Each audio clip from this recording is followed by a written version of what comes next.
மன்னிச்சிருமா, நான் உன்னை சந்தேகப்பட்டுட்டேன். பரவாயில்லப்பா, இப்பவாவது உங்களுக்கு நம்பிக்கை வந்ததே, அதுவே போதும். இந்த பிரெக்னன்சி விஷயம் நம்மளை தவிர யாருக்கும் தெரியக்கூடாது. உங்க பொண்ணு பிரெக்னெண்டா இருக்கா? எவ்வளவு செலவானாலும் பரவாயில்ல, கல்கி பிரெக்னன்சி யாருக்கும் தெரியக்கூடாது. என்ன மாமா, எப்படி நம்ம ட்ரெய்லர்? இந்த வீடியோ எங்கேயும் வெளியே போக கூடாது. யாரா நீ? உனக்கு என்ன வேணும்? அப்போ நான் என்ன சொன்னாலும் செய்வீங்களா? சரி, ஸ்பீக்கர்ல போடுங்க, உங்க பொண்ணு எல்லாத்தையும் தெரிஞ்சுக்கிட்டோம். உனக்கு என்ன வேணும் சொல்லு, நான் எதை வேணாலும் பண்றேன்.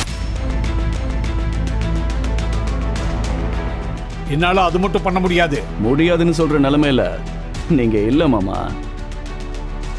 அதே சமயம் கௌதமின் அப்பா அருணாச்சலம் ராஜசேகருக்கு கால் செய்தார்.